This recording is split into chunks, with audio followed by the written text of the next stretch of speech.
hal galaas oo biyo galaaska biyo lacabaad ku saaranaysaa xilliga afurka soo dhow yahay markaad dabka saarto galaaskaas biyaha markay falfalaan galaaskii baa ku celinaysaa ku shubaysaa galaaskii markaad biyo falfalayo ku shubato hal qaado oo shamarka ah waad ku shubaysaa waad la dhigaysaa markay biyahaas iskood u qaboobaan lama rabo inaad fridge geliso waad miiraysaa shamarka iska miiraysaa dirq waa cabaysaa caloolku ma istaagayso oo gaasku kaa daawina oo adiga dhan ku nadiifina oo adiga dhan ku dhaqaa daawo kama dambays aad cid kala gadaashay weydiinayna waay assalaamu calaykum waraxmatullaahi wabarakaatu idin salaamay walaalahayga sharafta leh asxaabteyda qaaliga ah waa walaashin Elvis channelkaad iga daawanaysaan waa Elvis family channel ilaahiga raxmaanka ha idin barakeeyo ilaahina ha idin ilaaliyo dhammaanteen allahna xifdiyo insha Allah tacaala isu soo duceyna bil rabadaan waaye rabadaanka aan isugu soo duceyna insha Allah ducooyinkan la iska haranin walaalaha xanuunsan oo jiran oo dhiban oo dhibaatooyinka haystaan ha loo duceeyo hooyo walba ilaahiga raxmaanka ubadkeeda ha u barakeeyo ilaahina ha u ilaaliyo ilaahina ha u xifdiyo aabbo walbana sidoo kaleeto insha Allah tacaala waalidiinaan nahay ducada waa nagala aqbalaa ilaahi subxaanahu wa tacaala ducooyinka uu aqbalaa ilaahay aad ha loo baryo ilaahina subxaanahu wa tacaala ha la tuugo dadka masaakiinta iyo dadka dhiban qof walba oo islaamana qofka kale oo walaalkiisa ha u duceeyo qof walba oo dhibana walaalkeena ilaahay dhibkaa ka dulqaada isagaa raxmaane cid uu noqdoba rag iyo dumarba qof walba oo dhiban islaama ilaahiga raxmaanka dhibkaa ka dulqaado biidni illaahi kariim waa mar kale iyo walaashin Elvis ayaamahan waxay nooga shidan tahay inaan iska daaweyno gaaska inaan iska daaweyno sidaan wada ognahay bil rabadaan ku jirnaa markaad afurto waxaa imaanaysa qofka hadduu gaas qabo waxaa jira xataa gaas la yiraahdo H pylori pyloriga calool dibriyu leeyahay marmar calool xanuun kugu soo boodayo oo shumay siduu leeyahay wuxuu leeyahay H pyloriga oo kaleeto hur uurka ka gubanaysid oo uurka ku horayo oo yacni maanta u baahan tahay biyo qabow inaa cabto waxna ay ka tareenin xataa maxaa la yiraahdaa marka qaar wallahi waxaas leedahay alleeyaas inta ku kala jeexo baraf ku dhex geliyo adidan caloosha barafka dhex dhiga is leedahay because of aad u kulul yahay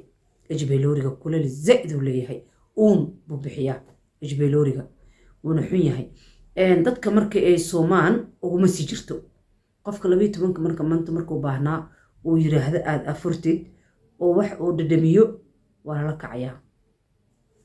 waa la kacayaa wuxuu kaloo H pyloriga leeyahay bacteria hadba soo noqnoqdo shuban hadba soo noqnoqdo calool bax hadba soo noqnoqdo yacni calool bax yacni aad ku nafiseynana ahayn calool bax xanuun wate oo ma jiro wate ayuu leeyahay H pyloriga gaaska zaid u xun yahay dadkan wuu dilaa xidmaana wuu jiraa wax fiican ma H pyloriga wuu xun yahay marka waxaan kula talinaa H pyloriga iska daaweey waa iska daaweyn kartaa iska daaweey marka waxaan rabaa inaan inta kugu sheego maadaama aad sooman tahay maanta dhan aan soomanayd xilliga afurka markii la gaaray oo afuri lahayd oo dadka la afuri lahaydna dibriyo iyo gaas iyo dharag aad dharagsaneenba biyo kaliya cabtay maxaa ka dharagtay dibiro waay waxa la dharagsantahay waa dibirsantahay caloosha fursan because of gaaskiya kacsan caloosha furayso marka qofkiina maanta dhan uu soomanaa wax ma cuni karo wax ma calaajin kartid maxaa marka qasab kugu noqonayso xoogaa baa leedahay bal iska yar seexa bal xoogaa bal kanin hebel laqbal ha ku yar daay dibiradaane hadhowbaad yacni aad wax cuni kartaay marka waxaa rabaa inaan kuu sheego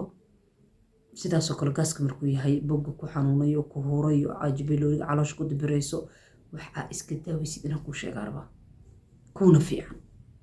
xataa xilliga saxuurta markaad saxuurato maarta waad cuni kartaa xilliga afurka aad afuraysana markaad afurto oo si fiican u afurto oo isdhaado alleelehe waa lagu hayaa gaaska baa ku haya ama dibiro iyo siisa kale bashuur iyo wax aad dareemayso ayadana waa cunaysaa maasha Allah wuu ka daaweynayaa biidni illaahi kariim xilliga afurtid yacni markii aa afurkii cuntay oo wixii cuntay waxaa dareemay yacni inuu xoogaa lagu hayo labo waxbaa dareemay gaaskana wallahi waa shayga ugu xun waxaana in kula talinaa calooshiina inaad jilcisaan calooshiina jilciya calooshaada jilci wax alla waxa calooshaada ku jilcin karto ku jilci gaaska laba siyaabo iskaga daaweeyay lambar 1 horta waxaa la rabaa calooshaada maanta dhan soo minid suxuurta cuntay afurka cuntay maanta inaa musqusha ka shaal rabaa haddaa maanta 2 jeer musqusha gasho waa nafisaysaa gaaska waa ka nafisi xanuunka waad ka nafisi dabriyada waad ka nafisi qashinkaas iyo waxaas oo dhan kugu taagan waad ka nafisi marka 2 siyaabo raba inaad samaysid biidnillaahi kariim midda koobaad waxaa soo qaadanaysaa geedka la yiraahdo shamarka suuqa ka soo gado suuqa lagu gadaa shamar suuqa ka soo gado zanuunna waa la dhahaa shamarna waa la dhahaa qof aan aqoonin ma jiro meelaha waxaana lagu gadaa waa ku tilmaamayaa meelaha lagu gado shurbadaha la shiita iyo waxaas inkastoo aniga hal gabar aan waxaan oo dhan ka soo gato